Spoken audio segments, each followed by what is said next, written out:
Today we delve into the enigmatic life of the Sipuncula, also known as peanut worms, a group of creatures as fascinating as they're elusive.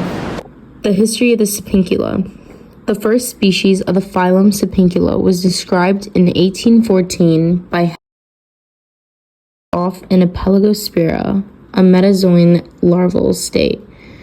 During its larval state, it undergoes metamorphosis to reach its adult state. More about the Sipuncula.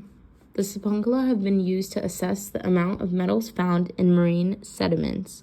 This allows environmental scientists to measure the pollution and human impact on marine environments. The biology of the Sipuncula. Inhabiting the ocean's depths, Sipuncula boasts a unique anatomy. Their unsegmented bodies consist of a trunk and an introvert, which they can retract due to their retractory muscles. The symmetry of the Sipuncula is bilateral.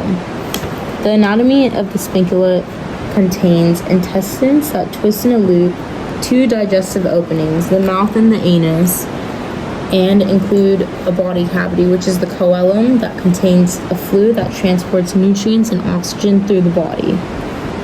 These worms are detritivores, feeding on organic debris on the bottom of the seafloor. This diet makes them vital players in their ecosystems, recycling nutrients and supporting the food chain.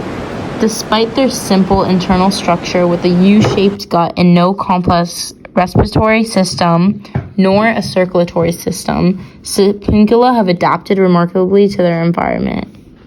Sipuncula have a unique mode of locomotion that is quite different from many other marine invertebrates. Their movement primarily involves the use of their body structure, which consists of two main parts, the trunk and a retractable anterior section, known as the introvert.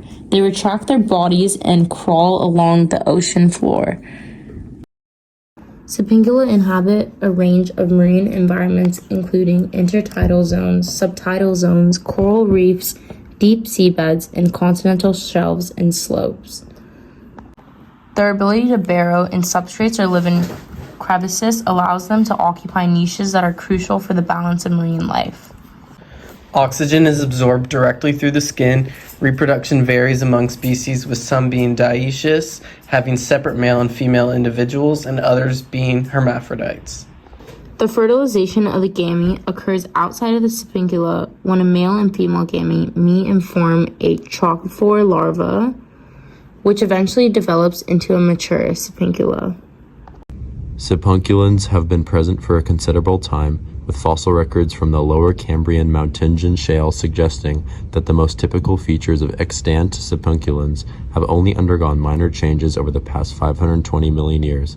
This indicates a long-standing presence in the geological timeline dating back to the early Cambrian period.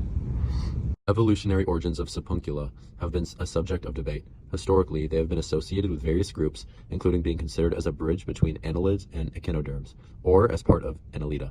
The most recent mitochondrial genome analysis supports the hypothesis that Sipuncula may have evolved from segmented worms, with their current non-segmented form being a secondary loss potentially associated with a sedentary burrowing lifestyle.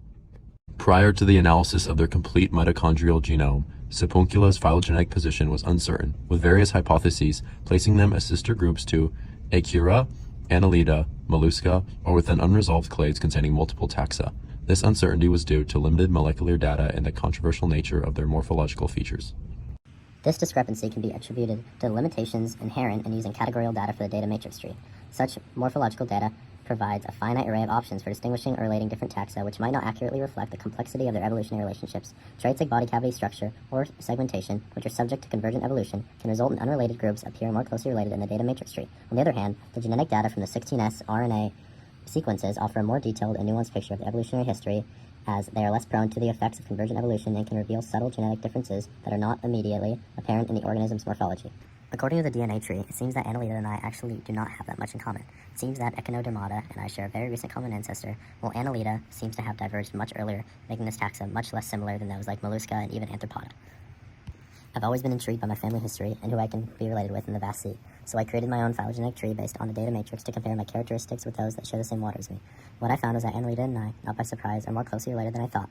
In fact, we're actually sisters. I've always noticed our beautiful similarities like our symmetry, tissues, body cavity, digestion, locomotion, support system, and appendages. Seems like I have a lot in common with Chordata as well. It looks like we came from the most recent common ancestor compared to the other taxa.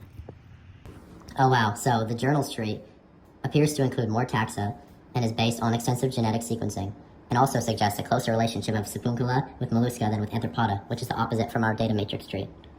The tree from lab observations likely differs from the published tree due to reliance on morphological data, which can be influenced by convergent evolution, leading to misinterpretations of evolutionary relationships. For example, traits like body segmentation in Sipuncula could have been lost over time, which wouldn't be evident when only looking at morphology. In contrast, the published tree uses molecular data from the complete mitochondrial genome, providing a more accurate evolutionary signal and accounting for such trait losses. This molecular approach also considers a broader range of taxa and genetic information, leading to a different, likely more accurate portrayal of Sipuncula's phylology.